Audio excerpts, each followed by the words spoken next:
네, 여러분 안녕하세요. 네, 오늘은 그 하루에 영상은 두 개를 올리네요. 네, 살다 보니 이런 날도 있습니다. 네, 오늘은 좀 급한 거여서 좀 꼭 올려야 될 것 같아서 그 집값 안 잡힙니다. 이렇게 얘기했던 그 징선준 의원, 민주당의 징선준 의원이 그 1인 1주택, 1가구 1주택 그 정책을 법제화, 법률화할 것을 해서 대표 법안을 발의를 했죠. 그래서 이게 지금 민주당이 180석 이상이기 때문에, 180석이기 때문에 민주당 단독으로도 이 법안을 이제 처리할 수 있는 이제 그런 상태인 거예요.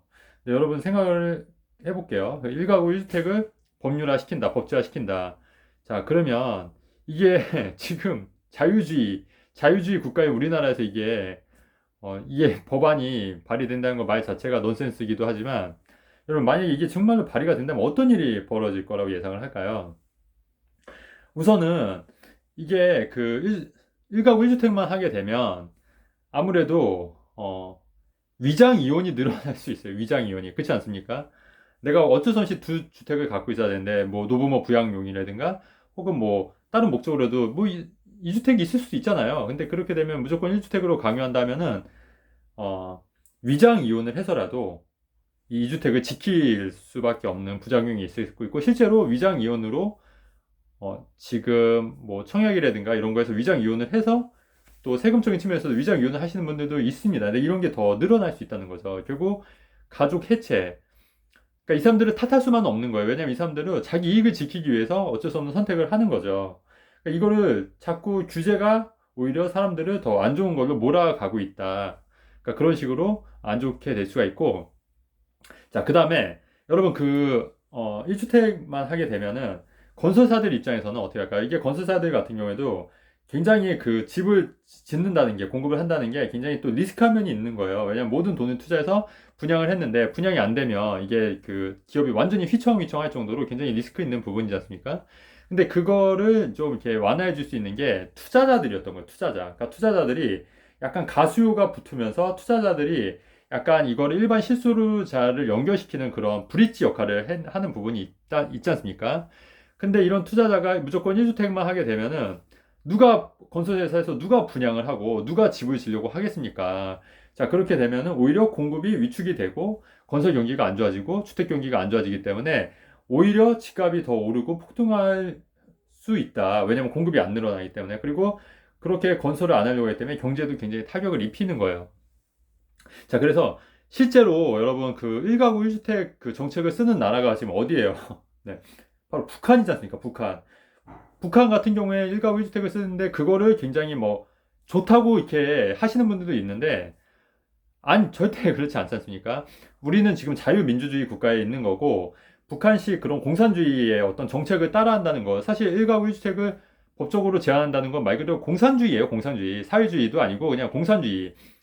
굉장히 이거를 여러분 굉장히 되게 심각한데요. 지금 굉장히 심각한 것 같아요. 이게 지금 정책이 지금 요번에 그 김현미 장관이 이제 그 다음으로 지금 병창훈 국토부 장관이 또 바뀌는 건데, 이분도 참 굉장히 좀 나중에 한번 영상 찍을 거지만 굉장히 좀 약간 훨씬 더 좀 사회주의 골수 좌파의 그런 정책들을 지금 하려고 하는 걸로 보여지거든요. 근데 거기에다가 지금 진선준 의원의 그런 대표 발의 1가구 1주택을 뭐 법제화 시키겠다. 네. 여러분, 이런 거에 자꾸 선동이 되시면 안 된다는 얘기예요. 왜냐면 이게 자꾸 그렇게 되면은 사실은 가장 힘들어지는 건 가장 서민층인 여러분들이 가장 힘든 거예요. 자, 북한을 예를 들면 북한은 사실은 가장 평범한 사람들은 정말 못 살고 정말 힘들게 살지 않습니까? 상위층만 잘 사는 그런 국가예요. 근데 우리나라는 생각해보세요. 우리나라 해조선 하는데 실제로 우리나라가 다른 나라 외국 가보면 우리나라 굉장히 살기 좋습니다. 굉장히 살기 좋고 빈부격차가 크다고 하는데 사실 빈부격차 그렇게 큰 편 아니에요. 우리나라. 그 동남아나 이런 데 한번 실제 외국 가보시면 오히려 거지도 정말 천지고요. 빈부격차 정말 상당히 큽니다. 근데 우리나라는 사실 집값도 비싸다고 자꾸 얘기하는데 수도권만 나가도 3억대 아파트, 새 아파트 천지예요, 천지. 천지고 실제 그런 아파트도 있다고요.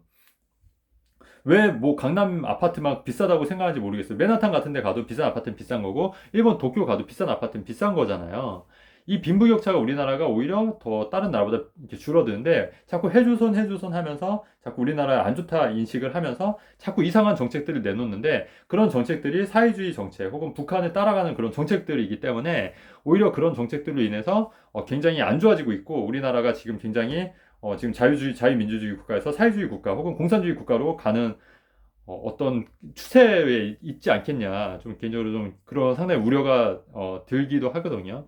그래서 여러분들도 이런 부분은 좀 생각을 한번 해보시고 여론을 좀 형성을 해야 될 것 같고 잘 아셔야 될 것 같아요. 그래서 오늘 결론은 1가구 1주택 그 정책을 고수하게 되면 우리나라가 북한처럼 오히려 더 안 좋은 세상이 더 올 수 있고, 그 다음에 오히려 그런 부작용을 해서 굉장히 안 좋아진다. 그렇기 때문에 이런 법안이 되는 것 자체도 말도 안 될 뿐더러, 이런 법안을 찬성하시는 분들이 계시면 꼭 영상을 보시면 좋을 것 같습니다. 네, 참 답답합니다. 네.